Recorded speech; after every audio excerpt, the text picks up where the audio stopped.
स्वागत आप सभी का हमारे इस YouTube चैनल डिटेक्टिव दास्तान में। तो आज के इस एपिसोड में एक ऐसी बेटी की कहानी लेकर आए हैं जिसने अपने ही परिवार के 8 लोगों की हत्या कर घर को शमशान बना डाला था। कहानी है हरियाणा के हिसार जिले की। लोकेश को स्कूल ले जाने के लिए एक नौकर कोठी के अंदर घुसता है। सुबह के 8 बजे का वक्त है और घर में कोई नहीं है। रात पार्टी थी, इसलिए सब देर से सोए होंगे, ये सोचकर नौकर पहली मंजिल पर पहुंचता है। वहां का मंजर देखकर उसके होश उड़ जाते हैं। वो दौड़कर वॉचमैन अमर सिंह को बुला लाता है। चारों तरफ सिर्फ खून ही खून है। घर में रहने वाले 8 लोगों की हत्या हो चुकी है। सिर्फ घर की सबसे बड़ी बेटी सोनिया की नब्ज चल रही है।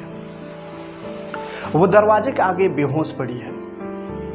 अमर सिंह डॉक्टर और पुलिस को फोन करता है। कुछ ही देर में भीड़ इकट्ठा हो जाती है। पुलिस सोनिया को अस्पताल ले जाती है और उसे वहां भर्ती कर तहकीकात शुरू कर देती है। तहकीकात से जो पता चलता है उससे पुलिस के रोंगटे खड़े हो जाते हैं। घर में जब कोई घुसा ही नहीं तो हत्या कैसे हुई? 8 लोगों की हत्या हो गई और किसी की चीख पुकार की आवाज तक न आई। ये सब कैसे और क्यों हुआ, चलिए जानते हैं। पूर्व एमएलए की कोठी, जगह हरियाणा का हिसार जिला। शहर के बिल्कुल नजदीक एक मकान है। मकान क्या, बिल्कुल आलीशान कोठी समझिए। इतनी भव्य कि आसपास के लोग सिर्फ उसे देखने के वास्ते वहां आते थे। घर वालों की ठाठ ऐसी कि सड़क से होकर कोठी की पहली मंजिल तक कार का रैंप जाता है।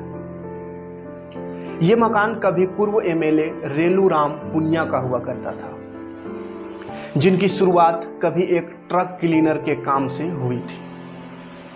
आगे जाकर उन्होंने तेल का धंधा शुरू किया और अपनी मेहनत के बल पर अकूत धन संपदा इकट्ठा की, जिसमें शामिल थी 163 एकड़ जमीन, 35 एकड़ में फैला हुआ एक फार्म हाउस। इसके अलावा दिल्ली और फरीदाबाद में कई दुकानें और प्लॉट भी उनके नाम थे। ये सब रेलूराम की मेहनत का फल था। हालांकि इस फल को पकाने में कितना पोटास लगा ये आप बिना कहे ही समझ सकते हैं। उनकी कुल संपत्ति करीब करीब 50 करोड़ की थी। मुंबई या बेंगलुरु में होते तो फिल्म प्रोड्यूस कर सकते थे या फिर कोई कैलेंडर वैलेंडर भी छपवा सकते थे, लेकिन वो थे हरियाणा के ठेठ देसी आदमी। पैसा खूब था, अब चाहिए थी फुल इज्जत, और वो एक ही तरीके से मिल सकती थी, राजनीतिक में। सो रेलूराम बन गए नेताजी। 1996 में स्वतंत्र रूप से बरवाला विधानसभा से चुनाव में खड़े हुए और जीत भी गए। हालांकि इसके आगे चुनाव में उनकी हार हुई, लेकिन नाम के साथ पूर्व एमएलए लग ही गया। नेताजी का परिवार भी काफी लंबा चौड़ा था। उन्होंने 2 शादियां की थी। पहली पत्नी ओमी देवी से उनको एक बेटा हुआ था, सुनील, और उनकी दूसरी पत्नी कृष्णा देवी से 2 बेटियां, सोनिया और प्रियंका उर्फ मम्मी। आगे जाकर सुनील की शादी शकुंतला से हुई। उसके 3 बच्चे हुए, बेटा लोकेश और 2 बेटियां शिवानी और प्रीति। भरा पूरा परिवार था और खूब धन दौलत, साथ में पूर्व एमएलए का रुतबा भी। 2001 तक आते आते रेलूराम हिसार में सबसे रईस आदमी में और रुतबेदार लोगों में शामिल हो चुके थे। घर संसार सब कुछ एकदम मस्त चल रहा था। बड़ी बेटी सोनिया ताइक्वांडो की प्रैक्टिस किया करती और स्पोर्ट इवेंट में भाग भी लिया करती थी। इसी दौरान उसकी मुलाकात हुई संजीव कुमार से। संजीव खुद जूडो का बहुत अच्छा खिलाड़ी था।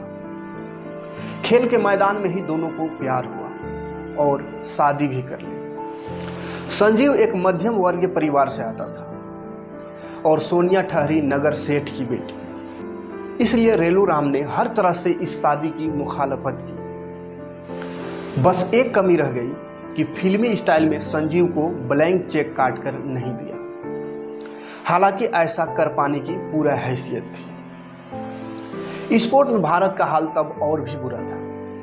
संजीव का जूडो बस कुछ साल ही चला, फिर कोई नौकरी वोकरी नहीं लगी तो वो काम की तलाश करने लगा।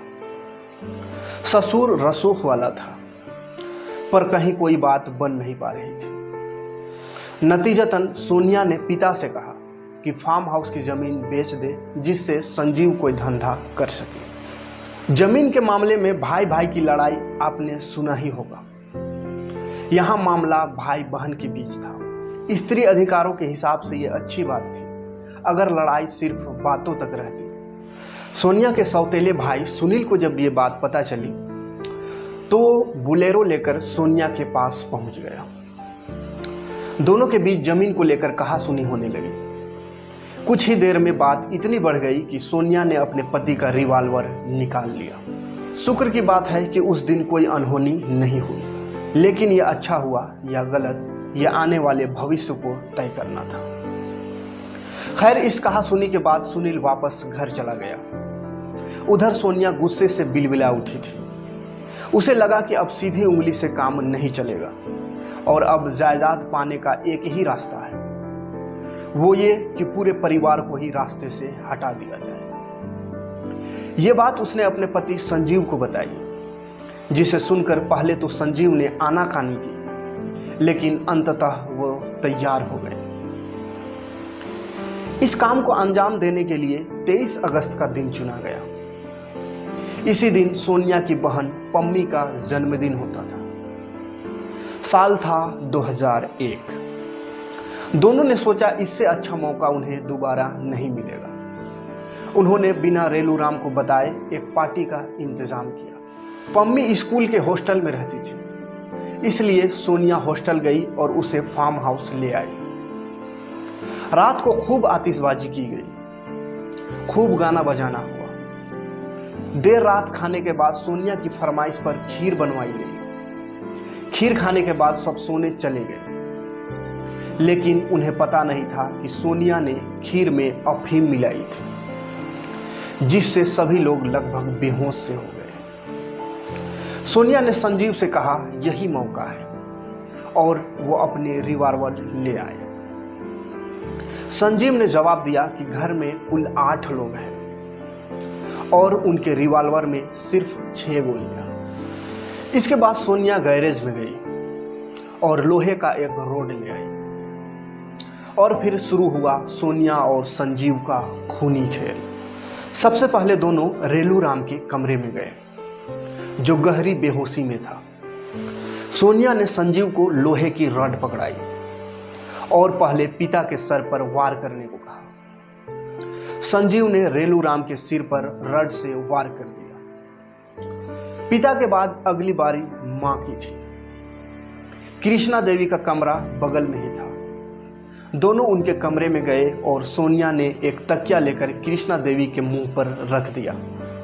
फिर रेलू राम की तरह ही कृष्णा देवी के सिर पर भी रॉड मारी गई, लेकिन रॉड फिसलकर बगल में सो रही शिवानी को लग गई। 2 साल की बच्ची उठकर रोने लगी। उसकी आवाज से कोई आ ना जाए, इस डर से संजीव ने उसके सर पर भी रॉड मार दी। इसके बाद दोनों सुनील के कमरे में गए। सुनील कद काठी में अच्छा था, इसलिए पहले दोनों ने उसके हाथ पैर बांधे और फिर सिर पर रॉड से वार किया। सुनील की पत्नी शकुंतला और छोटी बहन पम्मी को भी इसी तरह बेरहमी से मार दिया गया। हैवानियत की हद देखिए कि उन्होंने 4 साल की उम्र के लोकेश और मात्र 45 दिन की बच्ची प्रीति को भी नहीं छोड़ा, जबकि खुद सोनिया और संजीव का 1.5 साल का एक बेटा था। कत्ल के बाद आतिशबाजी और हैवानियत का ये नंगा नाच पूरे 2 घंटे तक चला। फिर जब दोनों को पुलिस की याद आई, सोनिया ने संजीव से कहा कि वो एक रॉड उसे भी मार दे, ताकि पुलिस को उस पर शक ना हो। इसके बाद उसने संजीव को एक कार में बिठाया और उसे किसी और जगह छोड़ आई। वापस लौटकर उसने कुछ और पटाखे जलाकर आतिशबाजी की ताकि लोगों को लगे कि वहां अब भी पार्टी चल रही है। कुछ मीडिया रिपोर्ट्स के मुताबिक इसके बाद उसने खुद भी जहर खा लिया था। हालांकि वॉचमैन अमर सिंह के हिसाब से यह सब पुलिस को बरगलाने का एक तरीका था। सुबह पुलिस पहुंची। सबसे पहले सोनिया को हॉस्पिटल में भर्ती कराया गया। इसके बाद पुलिस ने अपनी तहकीकात शुरू की। शुरुआत से ही शक की सुई सोनिया की तरफ थी, लेकिन पुलिस को जो भी सबूत मिले वो सब सर्कमस्टांशियल एविडेंस थे। अस्पताल से डिस्चार्ज होने पर पुलिस ने सोनिया से पूछताछ की। पहले उसने सवालों को टरकाया, लेकिन थोड़ी सख्ती दिखाते ही उसने पूरी कहानी बयान कर दी। 26 अगस्त को पुलिस ने सोनिया को गिरफ्तार कर लिया। हिसार सेशन कोर्ट में 3 साल तक मामले की सुनवाई चली, जिसके बाद 31 मई 2004 को सोनिया और संजीव को फांसी की सजा सुनाई गई। मामला हाईकोर्ट तक पहुंचा। फिर 12 अप्रैल 2005 को पंजाब हरियाणा हाईकोर्ट ने फांसी की सजा को उम्र कैद में बदल दिया, जिसके बाद हरियाणा पुलिस ने सुप्रीम कोर्ट में केस दायर किया। फरवरी 2007 में सुप्रीम कोर्ट ने सेशन कोर्ट के फैसले को मानते हुए फांसी की सजा को बरकरार रखा। संजीव और सोनिया ने इसके खिलाफ रिव्यू पिटीशन डाली, लेकिन वो रिजेक्ट कर दी गई। मामला फिर सेशन कोर्ट पहुंचा, जहां फांसी की तारीख 26 नवंबर 2007 तय की गई, लेकिन फांसी हो ना सकी क्योंकि संजीव और सोनिया के पास एक आखिरी रास्ता और था। दोनों ने राष्ट्रपति क्षमा याचना की अपील की और ये अपील अगले कई सालों तक राष्ट्रपति ऑफिस में पड़ी रही। राष्ट्रपति बनने के बाद 2013 में प्रणब मुखर्जी ने सोनिया और संजीव की क्षमा याचिका को खारिज कर दिया। पिछले कुछ सालों में आपने 2008 अमरोहा मर्डर केस के बारे में पढ़ा हो या सुना होगा, जिसमें शबनम नाम की महिला को फांसी की सजा सुनाई गई थी। बड़ा हो हल्ला मचा था कि शबनम भारत में फांसी पाने वाली पहली महिला हो सकती है, लेकिन 2007 में अगर पूनिया मर्डर केस में फांसी हो जाती तो फांसी पाने वाली पहली महिला सोनिया होती। राष्ट्रपति द्वारा अपील खारिज कर दिए जाने के बाद सोनिया और संजीव के पास कोई रास्ता ना बचा था, लेकिन इस मामले में एक और मोड़ आना बाकी था। 21 जनवरी 2014 को सुप्रीम कोर्ट ने एक ऐतिहासिक फैसला दिया, जिसके अनुसार जिन मामलों में फांसी की सजा में देरी हुई है उन्हें आजीवन कारावास में बदल दिया जाए। कोर्ट ने कुल मिलाकर 15 ऐसे मामलों को चुना। सोनिया और संजीव की अच्छी किस्मत कहिए कि उनका केस इस लिस्ट में शामिल था। कहानी यहीं पर खत्म हो जानी चाहिए थी, लेकिन 2018 में एक और दिलचस्प वाकया हुआ। 2018 में संजीव ने फर्जी दस्तावेज के सहारे पैरोल हासिल कर ली। उसे 15 दिन का पैरोल मिला था, लेकिन वो फरार हो गया। उधर पता चला कि सोनिया ने जेल में फांसी लगाकर आत्महत्या की कोशिश की है। ऐन मौके पर बाकी कैदियों और जेल कर्मियों ने उसे बचा लिया। इसके बाद अगले 6 महीने तक उसे एक स्पेशल सेल में रखा गया। जो कैदी आत्महत्या का प्रयास करते हैं उन्हें सुसाइड वॉच लिस्ट में रखा जाता है। इस दौरान उन पर खास नजर रखी जाती है ताकि वो दोबारा आत्महत्या का प्रयास ना कर सके। विडंबना देखिए, जो कानून उसे कुछ साल पहले तक फांसी पर चढ़ा रहा था, वही अब उसे फांसी से बचाने पर तुला था। सभ्यता का ब्लैक ह्यूमर कह लीजिए कि आप मर तो सकते हैं, लेकिन अपनी मर्जी से नहीं। यह केवल कानून तय कर सकता है। बहरहाल इस केस में रिसेंट अपडेट ये है कि फरवरी 2021 में संजीव को मेरठ से गिरफ्तार कर लिया गया। पता चला कि फरार होने के बाद वो गुजरात के एक आश्रम में साधु बनकर रह रहा था। जिस माया के लिए 8 कत्ल किए, उसी माया से पार पाने के लिए अंत में जोग धरना पड़ा। पहाड़ी इलाकों में एक कहावत है, 1 पैसे के लिए जोग लिया, 10 पैसे जोगियाने में लग गए। यानी आदमी 1 पैसा बचाने के लिए सन्यासी बनता है और सन्यासी बनने के लिए उसे 10 गुना खर्चा करना पड़ता है। तो ये थी आज की रियल घटना पर आधारित ये कहानी कैसी लगी कमेंट में ज़रूर बताइएगा। और इसी तरह का रियल घटना से आधारित कहानी सुनने के लिए हमारे इस चैनल को सब्सक्राइब ज़रूर कर लीजिएगा और बेल का आइकन को प्रेस कर नोटिफिकेशन भी ऑन कर लीजिएगा ताकि कोई भी वीडियो आपसे मिस ना हो। मिलते हैं नेक्स्ट वीडियो में ऐसे ही कुछ रियल दास्तान लेकर। तब तक के लिए जय हिंद।